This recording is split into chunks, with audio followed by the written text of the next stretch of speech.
ఈ రోజు దేవుని వాక్యం యోహాను 14-23. యేసు, ఒకడు నన్ను ప్రేమించిన ఎడల వాడు నా మాట గైకొనును, అప్పుడు నా తండ్రి వానిని ప్రేమించును. మేము వాని యొద్దకు వచ్చి వాని యొద్ద నివాసము చేతుము. సహోదరి సహోదరలారా, వాక్యము చక్కగా చెప్పబడి ఉంది. యేసు చెప్పిన ఈ వాక్యం విశ్వాసులకు గొప్ప ప్రేరణను అందిస్తుంది. వివరణ: యేసు అంటున్నారు, ఒకడు నన్ను ప్రేమించిన ఎడల వాడు నా మాట గైకొనును.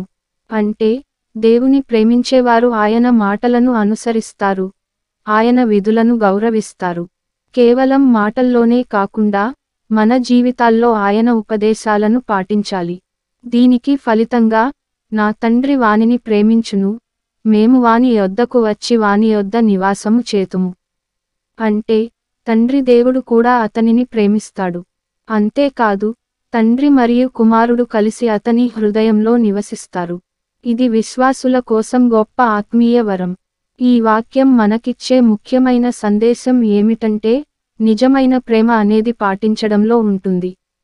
దేవుని ప్రేమించాలంటే, ఆయన మాటలను గౌరవించాలి, అనుసరించాలి. అప్పుడు మనం దేవుని సమీపాన్ని అనుభవించి, ఆయనతో సమాధానకరమైన జీవితం గడపగలుగుతాము.